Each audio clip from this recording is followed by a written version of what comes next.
Welcome back to my channel. You already know it's your boy Hood Diggity, the Rock Reactor, back with another video. Yes, sir. Before I proceed, let me know where you tapping in from. Let me know what country, what city, what mountain, what hill, what cave, what island, what planet, what universe. Let me know where you at. Represent your hood. Excuse me. Guys, you know, I try to be as real as possible with this reaction channel. I don't cheat. I don't watch the video. Sometimes I might just look through it, but I don't sit down and watch the whole video. I don't rehearse. I just start recording. That's all I do. So sometimes I may get it wrong. Sometimes it's information. I try to watch out and try to see more or less which one is more credible news. And I try. Okay, but if I'm watching fake news, please let me know. Please let me know, no, this is not like that. This is like this. I try to do it as best as possible, guys. And I got you guys to help me with it. Okay, I never claim that what I'm saying is real. I always make my opinion based on what I'm watching. I believe that's what reaction is all about. So you guys help me. Like if I've done videos that are AI. I've done videos that you guys, my viewers, have told me, no, this is some AI shit. I just did some Rush video that I believe it was AI, but it was based on an opinion. It was based on a good argument. Now on this one, let's get, so help me out, guys. So on this one, I don't know, but it shocked me. If this is real, it should have been all over the news. I just seen this on this one video. So let me know if there's any truth to this, because I'm still like in shock. Like, wow, this is really happening. FBI raid on Hamas leaders' Louisiana home reveals shocking plot on U.S. soil. Now, we did a video that was similar to this, but it never said anything about Hamas leaders. I didn't see that. So, like I said, guys, I'm going to watch the video and let me know if there's any truth to this. Let's get right to it, guys. And before we do, if you haven't already, make sure you subscribe to my channel, hit the notification bell, hit the like button. Any donations to my channel will be greatly appreciated. My PayPal account is on the screen. Let's get right to it. Get off! Come on, just look up. Police! A little farther, bro. A little more. Okay, good, you're good. We're good. Holy shit. Go. Police! Man up, don't move. Watch out. Before sunrise, agents stormed a quiet Louisiana neighborhood, and what they found shocked even Trump himself. At first, it looked like another early morning police raid, the kind that happens quietly in America's small towns every week. Guys, if this is true, this is fucking scary, guys. I'm not even in the United States, but my whole family is over there. And it's fucking scary what's going on, guys, because I was there during the 9/11 issue. I was like right there. I was in the Brooklyn Bridge. I witnessed the second plane hit the second building. So it was some crazy shit. But this was the FBI. And inside that small, single-story home, agents say they found a man accused of joining one of the bloodiest attacks of the 21st century, the October 7th Hamas assault on Israel. All Fox News alert the FBI arresting an alleged October 7th attacker living in Louisiana. Federal prosecutors say the 33-year-old man took part in the Hamas attack on Israel. His name is Mahmoud Amin Yaqub al-Muhtadi. And this motherfucker was living in Louisiana, man. That's shocking, guys. Oof. 33-year-old Palestinian who, according to the FBI, crossed into Israel during the attack, then months later entered the United States on a green card he was never supposed to have. To anyone watching, it might have looked like an immigration case or a foreign terrorism arrest, but investigators say this one was different. It also includes a transcript of a phone call in which al-Muhtadi allegedly tells another man, quote, if things go the way they should, Syria will take part, Lebanon will take part, and it's going to be a third world war. They weren't just after a suspect. They were following an intelligence trail that stretched from Gaza to Louisiana. In this video, we're breaking down the raid, the man at the center of it, and the claims that set off headlines about a possible plot on U.S. soil. But most importantly, what did the FBI find inside that house? And what does it reveal about the reach of October 7th? It happened fast. 5:42 a.m. Lafayette, Louisiana. The neighborhood was still half asleep when a line of unmarked SUVs cut their engines outside a small single-story home on the city's south side. It was scary because I've never had a gun put in my face. According to a federal affidavit, the operation had been planned for weeks, coordinated between FBI counter-terror units, Homeland Security investigations, and the Joint Terrorism Task Force. Agents moved in under sealed warrants, citing credible intelligence connecting the suspect to the October 7th attacks in Israel. Witnesses later told local reporters they woke to a series of loud bangs. Moments later, agents breached the front door. Inside, they found Mahmoud Amin Yaqub al-Muhtadi. I'm still waiting for the part where they explain to me how the hell did this fucking guy get to Louisiana. That's fucking crazy. Alone, awake, and reportedly cooperative. There were no shots fired, no struggle.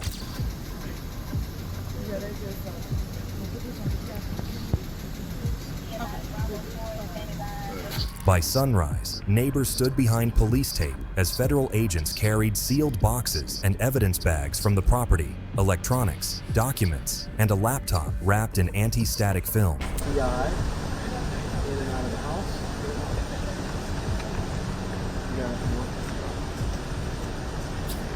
There we go. Got a computer phone. Within hours, al-Muhtadi was booked into the American prison system. So who is Mahmoud Amin Yaqub al-Muhtadi? And so this was the same, well, that was the same house of the last video that we saw, but they wasn't giving much explanation. There was a lawyer that was there, and they tried to question the lawyer and interview the lawyer, and the lawyer didn't want to answer any questions either. So I guess this is what this is linked to. But they found him in another house, I assume. how did a man accused of joining Hamas's October 7th attack end up living quietly in southern Louisiana? Now, FBI agents say he's an operative for a Gaza-based military group that participated in the Hamas-led terrorist attack against Israel on October 7th, 2023. Until the morning of his arrest, Mahmoud Amin Yaqub al-Muhtadi was just an immigrant working in Lafayette, Louisiana. Co-workers at a small Mediterranean restaurant say he was quiet, punctual, and always wore the same black cap. He rented a modest apartment off Ambassador Caffrey Parkway, paid in cash, and kept mostly to himself. But according to the FBI criminal complaint unsealed in federal court, the man neighbors knew as Mahmoud was not just another recent arrival. The real Mahmoud, they say, had deep ties to terrorist groups connected to Hamas. Now, specifically, what these documents say is that that individual was part of a paramilitary group in Gaza at the time, so not actually a part of Hamas, but this separate group. Sources say he was one of the main ringleaders, gathering the troops to destroy Israeli lives. Court documents detail how, on that morning, he allegedly armed himself, gathered several others, and crossed into southern Israel near Kibbutz Kfar Aza, one of the worst hit sites of the massacre. They alleged he learned about the Hamas invasion, armed himself, gathered others, and crossed into Israel. Cell tower data, investigators say, placed his phone inside Israel during the assault and intercepted calls, capturing him urging fighters to bring the rifles, that there is kidnapping and it's a game, which will be a good one. The court papers accusing this man who was living in Louisiana, as you said, of helping carry out that Hamas-led attack on October 7th in Israel. Al-Muhtadi had also reportedly received a social media message that read, "I see war," at 6:34 a.m., roughly after the attacks began, according to court documents. 2 minutes later, he received another text which read, "Hell opened its gates. It is very chaotic, and there will be no end this time. It will end in a good way." Yet after the massacre, al-Muhtadi somehow slipped through every security filter. In June 2024, he applied for a U.S. visa at the embassy in Cairo, stating he planned to work in car repairs or food services. On paper, nothing stood out. No red flags, no criminal record. By September, he was allowed to enter the United States legally as a permanent resident, first settling in Tulsa, Oklahoma, before moving quietly to Louisiana. And somehow, no one caught his background. It does appear that in this case, U.S. government was not able to conduct social media vetting on this individual prior to him being granted a visa and entering the United States. According to FBI Supervisory Special Agent Alexandria M. Toman O'Donnell, the deception began there. As a result of that false application, al-Muhtadi was able to obtain permission to travel to the United States and live here legally. The affidavit reads, by late summer 2020. You know what's crazy? That he came in legally. He came in through the front door. He didn't come in through Mexico or none of that shit. He came in through the front door. He came in through the airport, papers, and everything. Guys, I want to know what American citizens are not against illegal immigrants, guys. You should all be against illegal immigrants because illegal is illegal. And I wanted to say this also, guys, that being illegal, you can't be an illegal immigrant for 5-10 years in the country illegally. And then just because you have a family and you have a job and you were stable, that doesn't make it legal. That doesn't mean you should be pardoned and allowed to live there. It's also not fair.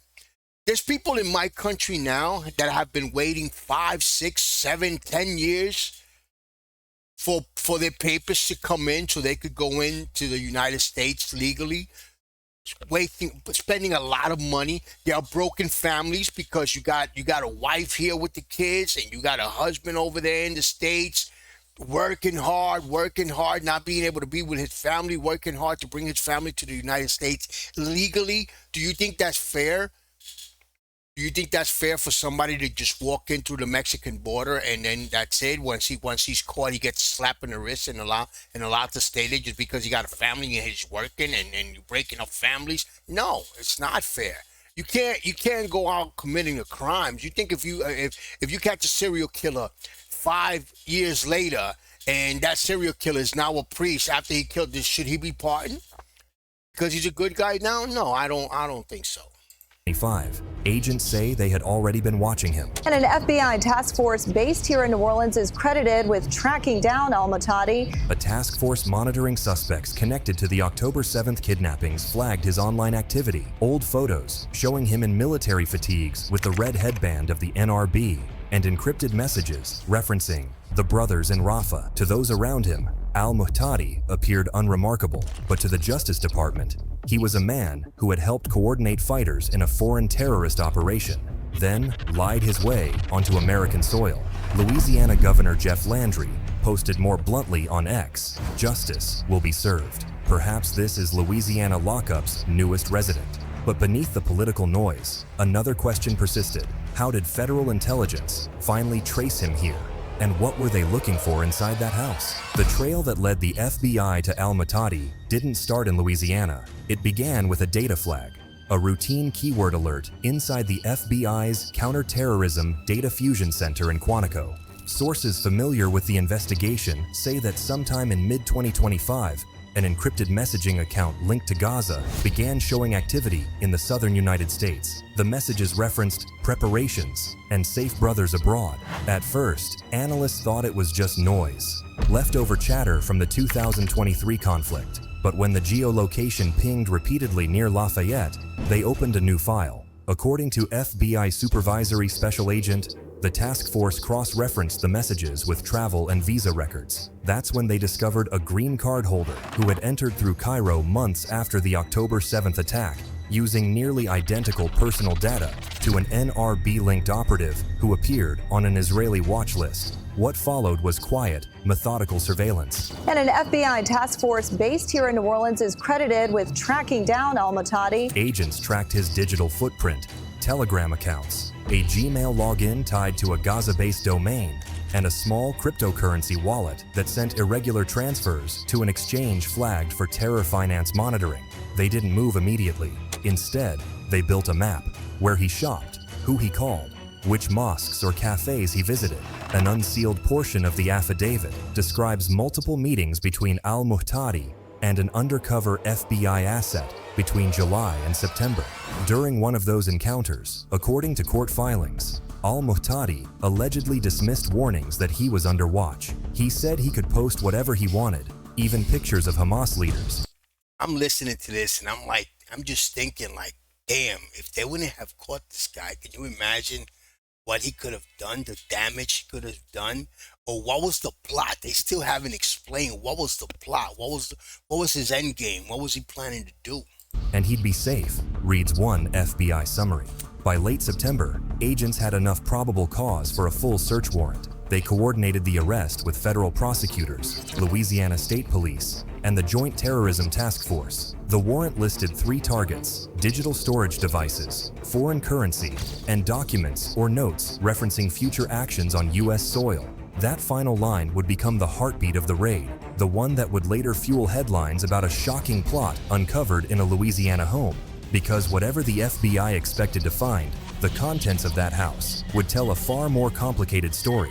When agents entered the Lafayette home, they were expecting routine evidence, maybe some propaganda materials. What they found instead forced an immediate lockdown of the scene. According to law enforcement sources familiar with the operation, the search team not only recovered multiple encrypted hard drives and foreign currency, but they also found a series of handwritten notes written in Arabic and English. The content of those materials has not been publicly disclosed. Neighbors watching from across the street recall seeing agents carrying out several sealed boxes, smaller than computers, heavier than documents. One was marked simply with the red tag used for classified evidence. By midday, the Bureau's mobile forensic lab had arrived from New Orleans. Technicians spent hours inside the garage before covering the windows with reflective sheeting. Whatever they were analyzing wasn't meant to be seen. Officially, the inventory list remains sealed under a protective order. Unofficially, sources close to the investigation describe high-value digital materials and references to coordination beyond U.S. borders. Still, the rest of the evidence painted an unnerving portrait. Encrypted files referencing Gaza contacts, digital maps of U.S. infrastructure downloaded from public sources. Individually, none of it proved intent. Together, it looked like someone obsessed with the world he'd left behind, or preparing for something far larger. By nightfall, the residence had been fully cleared, but the questions only deepened.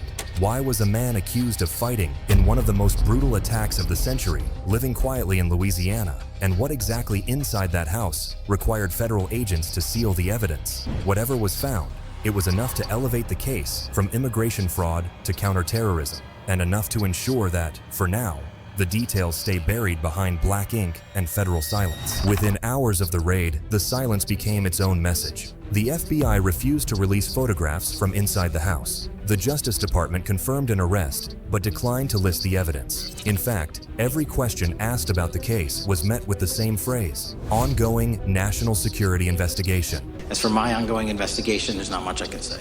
In Washington, that phrase carried weight. By midday, Attorney General Pam Bondi appeared at the Justice Department, flanked by counter-terror officials. She promised to protect the homeland of Israel from anyone who participated in the atrocities of October 7th. But when follow-up questions were asked about the evidence, she expertly sidestepped it, instead giving a vague answer about certain evidence needing to be analyzed under federal security protocols, so as not to compromise this investigation. That silence only fueled speculation. People were not satisfied. They parsed every word of the press release, wanting to know if the Lafayette discovery meant Hamas networks had reached American soil. But not everyone wanted it public. Former counter-terror officials warned that revealing details too soon could compromise intelligence channels overseas. Sources say if they've invoked national security classification, it means the discovery connects to something bigger, maybe ongoing operations abroad, but more likely, operations being plotted on U.S. soil. You know who I hope is watching this, who I hope sees this video? All the American citizens that I see in the States, all the videos I see of them obstructing justice and fighting with ICE and fighting with authority and not letting them do their job and even trying to attack them. I wish you could see this video. That's who needs to see this video. Because if the FBI and the authorities were not doing their job, think about what those guys could have done, the damage that they were planning to do. The damage could have been your family, could have been anybody's family, could have been my family, my children, my moms, my brothers, my cousins. And so, the mystery deepened. For the public, the image remained simple: an unmarked house, a midnight raid, and boxes of evidence no one could describe. For Washington, it was a moment of leverage and fear, proof that threats could still cross oceans and slip quietly into small-town America. Whatever the truth inside those sealed boxes, the political machinery had already moved into motion, a mixture of victory lap and quiet panic, waiting for the next headline to break the silence. After the cameras left Lafayette, the case moved into federal courtrooms. Mahmoud Amin Yaqub al-Muhtadi was transferred under heavy security to the St. Martin Parish Correctional Center, where he remains in federal custody. He's being held at the St. Martin Parish Correctional Center pending another court appearance slated for next week. Court records show he faces 2 confirmed charges: visa fraud and providing false statements to obtain legal residency. But the real story, what's listed in the classified annex, has never been read aloud in court. At his first appearance, al-Muhtadi denied all allegations. He said he came to the United States to work and live peacefully. Today in court, he repeatedly said that he was innocent and requested better jail accommodation. Federal prosecutors moved to designate the case as a special security proceeding, a rare classification typically reserved for terrorism or espionage trials. In Washington, a senior Justice Department official told reporters that further charges are under consideration. Although State Attorney General Liz Murrow indicated she believes the suspect should receive the death penalty if possible. When pressed on whether those charges involve terrorism statutes, the official did not provide further details. The FBI has declined to give any additional information on this case. For now, the man accused of helping carry out one of the most infamous attacks in modern history sits in a Louisiana cell, awaiting a trial that may never be fully public, and somewhere in a secure facility, possibly in Quantico or Langley. The hard drives taken from his home remain under federal analysis. Whether they contain propaganda, communication logs, or something that links Louisiana to Gaza's battlefields, only a handful of people know, and none of them are talking. The federal silence is almost total. No photographs, no evidence list, just the promise that the materials seized concerned national security interests. It's the kind of phrase that can mean everything or nothing. Mahmoud al-Muhtadi may go down as one of 2 things: a hidden conspirator caught in time, or a man swallowed by the machinery of suspicion in a post-war age. What is clear as of now is that a man once accused of stepping across a border in war somehow stepped quietly across another into America. If you found this investigation insightful, hit subscribe and turn on notifications. Stop it right there, guys. You know, I think, I'm going to say this honestly, I think sometimes American citizens should be, or American people that live in the United States, citizens and people that are legal residents, I think they need to be a little bit more appreciative of the authorities. I understand that cops, I've had cops do dirt on me before. It's happened. I know that they get overboard. They're not perfect. They be doing their dirt. I get it, guys. But not all of them. And the ones that are doing wrong, then they need to be prosecuted or they need to be processed through the judicial system. I get it, guys. But when things like this happen, it makes you realize that you guys have it good. You guys have it good, man. These guys are working 24/7 to make sure that a 9/11, the second coming of 9/11 does not happen. And I think on some real shit, guys, these motherfuckers were really aiming for a second coming of 9/11 or something close to it. Guys, let me know what you think, man. And of course, subscribe to my channel, hit the notification bell, hit the like button. Any donations to my channel will be greatly appreciated. My PayPal account is on the screen. Peace, love, and God bless.